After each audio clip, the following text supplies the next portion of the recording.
Hola, bienvenidos y bienvenidas a una nueva edición de Grado 5, una coproducción de Epicentro TV y La República. Hubo presiones del gobierno para cambiar la narrativa del LUM. El ahora exdirector del Lugar de la Memoria, Manuel Burga, declaró en entrevista para Epicentro TV que durante su gestión el gobierno y el Congreso ejercieron presiones para que esta institución deje de mostrar los testimonios de las víctimas de la época del terrorismo y se dedicara más bien a ensalzar a los policías y militares que combatieron a Sendero Luminoso y al MRTA. Escuchemos al señor Burga. Le han pedido informes, doctor, le han pedido balances o explicaciones por algo No, de parte del no, gobierno. no informe, no balances, sino puntos de vista de congresistas. O sea, el tema no ha venido del Ejecutivo, sino del Congreso de la República, entonces. Congresistas que pedían que se deje de recordar a las víctimas y que se recuerde a los triunfadores, a los vencedores, a los militares, al general Noel. Entonces, para eso no está hecho el lugar de la memoria. Ni el lugar de la memoria de África del Sur, ni los lugares de memoria de Alemania están hechos para recordar a los generales, sino para las víctimas. Están hechos para las víctimas. Y para recordar a las víctimas a través de la memoria de las víctimas.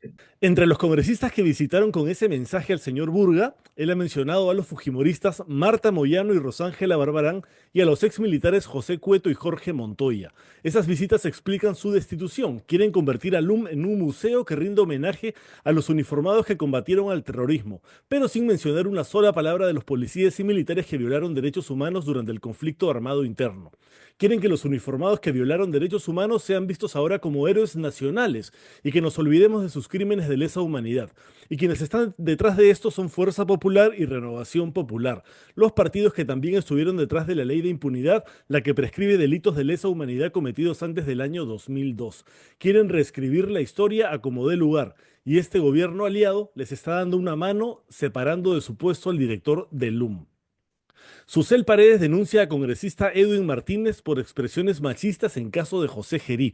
Durante una entrevista para RPP, el congresista Edwin Martínez hizo comentarios machistas sobre la denuncia por violación sexual que una mujer interpuso contra su colega, el parlamentario José Gerí de Somos Perú. Martínez, al mejor estilo del ex cardenal Juan Luis Cipriani y otros seres de las cavernas, responsabilizó a las mujeres que son víctimas de violación. Ahora el argumento no fue la vestimenta o que se pongan en un escaparate provocando, sino que beban licor despertando los instintos más salvajes de los hombres a su alrededor. Escuchemos al congresista Martínez. Han debido controlar a la muchacha para que no beba tanto y después puedan suceder este tipo de situaciones. Y la señorita también ha debido controlarse un poco, ¿no? Porque en borrachera pierden la ecuanimidad y empiezan a resaltar esas cosas feas que a veces tienen las personas escondidas dentro y pueden suceder actos como este, que es una supuesta violación, ¿no? Por estas indignantes declaraciones, la parlamentaria Susel Paredes lo denunció ante la Comisión de Ética. En su cuenta de X escribió: "Aquí no cabe el espíritu de cuerpo, las víctimas nunca son responsables, los violadores son los responsables, la vergüenza cambió de lado". En la denuncia, la congresista Paredes argumentó que Martínez faltó el respeto a los valores y principios éticos de su investidura parlamentaria, pues en sus declaraciones mostró falta de empatía y reforzó estereotipos dañinos contra las mujeres. Recordemos que Edwin Martínez defendió con uñas y dientes la contratación en su despacho de Isabel Cajo, una de las mujeres implicadas en la presunta red de prostitución que habría operado en el Congreso de la República. Y ahora responsabiliza a las mujeres víctimas de violación porque de los violadores no dijo una sola palabra. Más bien los defendió indirectamente afirmando que son las mujeres las que se ponen en peligro tomando licor acompañadas de hombres. Un asco. Designan a ex jefe de Nicanor Boluarte como agregado en la Embajada del Perú en España.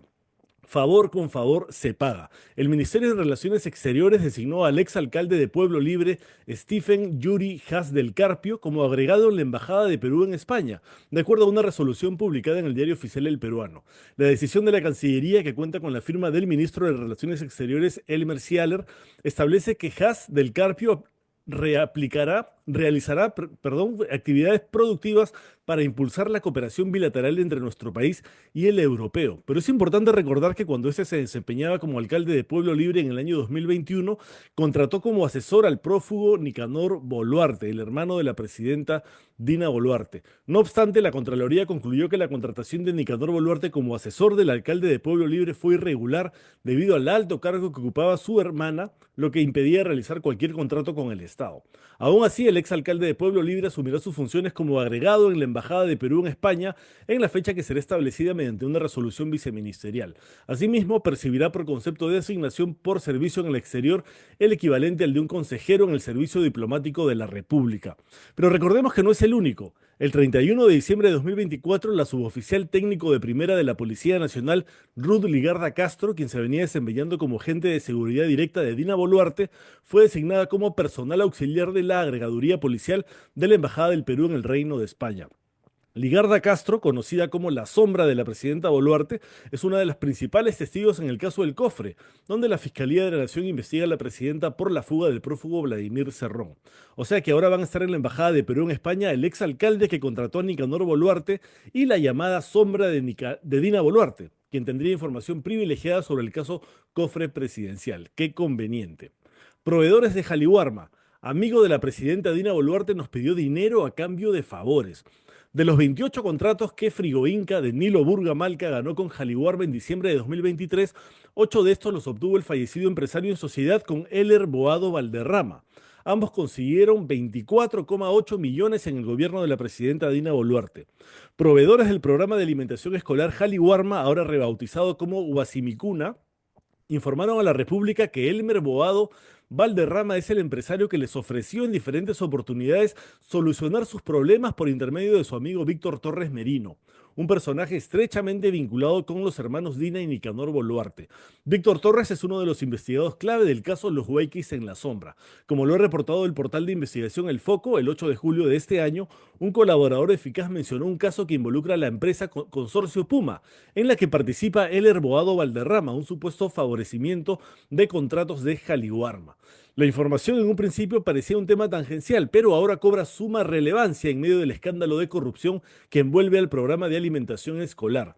El colaborador eficaz afirmó que un legislador del grupo Los Niños le ofreció archivar una denuncia constitucional contra la presidenta Boluarte en el Congreso a cambio de que se le otorgaron contratos de Jaliwarma al consorcio Puma, que estaba integrado por Heller Boado Valderrama. Según proveedores de Jaliwarma entrevistados por La República, a fines de 2021 tuvieron una controversia con Jaliwarma, cuando Dina Boluarte actuaba como ministra de Desarrollo e Inclusión Social. El programa de alimentación en cuya dirección ejecutiva ejercía funciones Freddy Hinojosa Angulo, el actual vocero presidencial, retuvo a varios proveedores la garantía de fiel cumplimiento, bajo el argumento de que habían presentado certificados falsos de inocuidad alimentaria.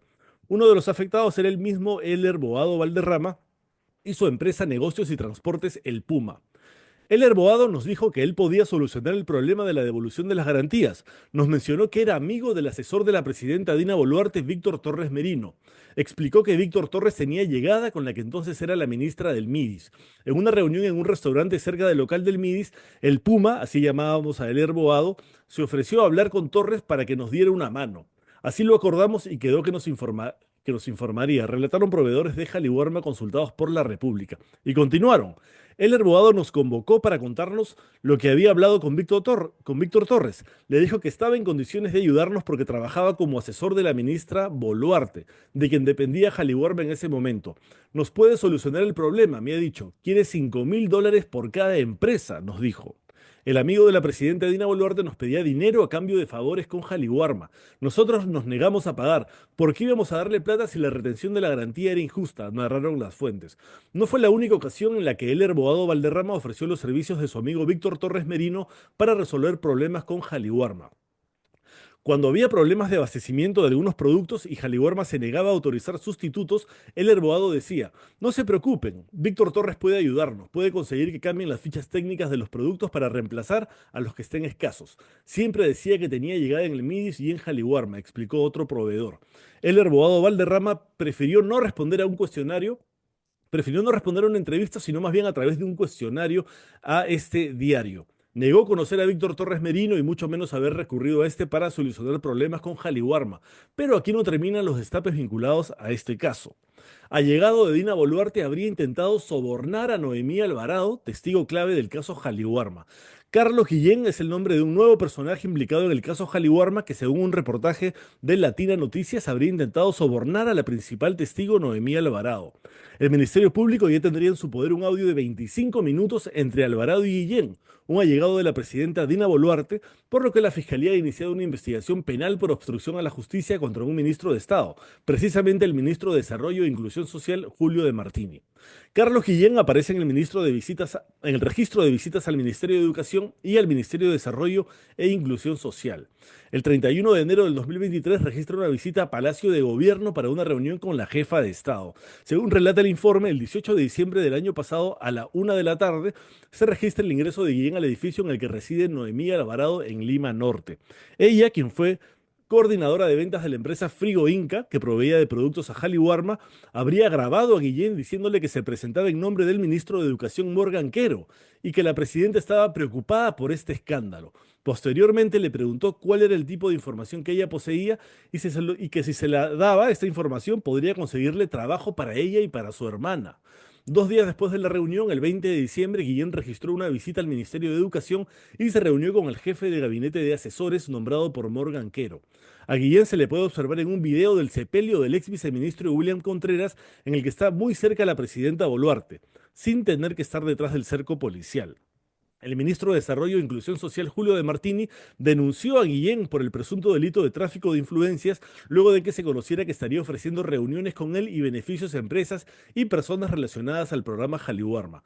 Luego de que se haya difundido esta noticia, el despacho presidencial publicó un comunicado señalando que la presidenta Dina Boluarte nunca ha tenido alguna relación amical ni contractual con Carlos Guillén. Bueno, lo cierto es que conforme avanzan las investigaciones, cada vez se puede ver con mayor claridad a la entonces ministra de Inclusión Social y actual presidenta Dina Boluarte muy cerca de todo lo que ocurría en Jaliwarma. Y justamente sobre estos escándalos y estos nuevos destapes tenemos una entrevista con la ex ministra de la Mujer, Gloria Montenegro. Jaliwarma no solamente ha tenido estos problemas denunciados durante este periodo, o sea, está invadido por la corrupción y está invadido por los males que tuvo el PRONA. ¿Recuerdan el programa de asignación alimenticia? Sí. Que luego se deriva justamente en Jaliwarma, heredó a la gente, heredó procesos, heredó procedimientos, heredó falta de transparencia y obviamente una serie de denuncias que venían acumulándose no fueron atendidas hasta que sale este caso en su magnitud de Frigo Inca, ¿no? Que ha sido uno de los más graves. Pero ya cuando muere el gerente general y presidente del directorio, pues cuánto sabía y cómo conocía la cadena de corrupción de todo este sistema. Y obviamente aquí a quien tenemos que cuidar es a Noemí Alvarado, que ha tenido toda la valentía de mostrar pruebas, porque ella no ha ido solo a denunciar, ella ha ido con pruebas. Entonces, ver cómo es posible, y yo solamente me hago esta pregunta, ¿cómo es posible que Dina Boluarte, habiendo sido ministra del MIDIS por más de un año, pasa a ser presidenta y lo jala de vocero a quien veía el programa Jaliwarma? ¿En razón de qué? ¿En razón de qué? ¿De hacerle un favor? ¿De dar una respuesta a alguna solicitud de él? ¿En razón a que saben mucho ambos mutuamente? Y de Martini no pasó nada. O sea, un Congreso nuevamente que encubre graves delitos. Porque como decía, acá este no es programa de 2 millones de soles, acá se mueven cientos de millones de soles y lo que es más doloroso, se maneja el tema de la asignación alimenticia de los estudiantes más vulnerables del país, ¿no? O sea. Sí. Y la explicación que da Fuerza Popular, básicamente, que es el partido que blindó a De Martini cuando empezó todo este escándalo de las conservas de caballo, lo que dijeron fue, no vamos a censurarlo sin escucharlo. Vamos a pedir que venga y dé sus explicaciones. y cuando vino y dio sus explicaciones, se abstuvieron. ¿Y cuál es la respuesta que da Fuerza Popular? No, nos abstenemos por la gobernabilidad, porque tenemos que darle estabilidad al país. Bueno, o sea, un partido que lo único que ha hecho es desestabilizar durante años, ahora les parece que es importantísimo garantizar la estabilidad, garantizando que continúe el señor De Martini, que es muy cercano a la presidenta, y el señor Hinojosa, ¿no? Sí, además... A propósito de la presidenta, perdón, David, porque iba a cambiar de tema sobre el cofre y Cerrón, pero termina. No, para terminar, sí. Mencionabas que el vocero presidencial es uno de los beneficiados con que se haya eliminado la detención preliminar en casos de no flagrancia, ¿no? Y ahora que tanto se le pedía al gobierno que promulgara la ley, ya salieron a decir que tienen observaciones, que la van a devolver al Congreso con observaciones, lo que significa que tiene que retornar a la Comisión de Justicia, pero el Congreso está en un receso hasta el mes de marzo. Entonces, ¿qué va a hacer el Congreso? ¿Va a convocar una sesión extraordinaria para ver este tema o van a esperar hasta marzo y esta ley va a seguir vigente como está, beneficiando a más personas acusadas de delitos graves que están quedando en libertad gracias a que, como no son detenidos en flagrancia, no se les puede dar una detención preliminar? Son momentos muy graves, Clara, David, o sea, esto hay que resaltar, porque si la observa y va a pasar a la otra comisión que va a tomarse todo su tiempo para volver a este proceso que debió salir de inmediato, pues es que este tema de Jaliwarma es más grave de lo que pensamos, pero también por favorecer a ese grupo de delincuentes van a favorecer a otros, ¿no? Por ejemplo, estos casos de las violaciones, los casos de extorsiones, del sicariato. ¿Cuánta gente está siendo favorecida porque la fiscalía no los puede tener de manera inmediata? Muy grave, realmente lo más grave que está sucediendo en este momento es eso.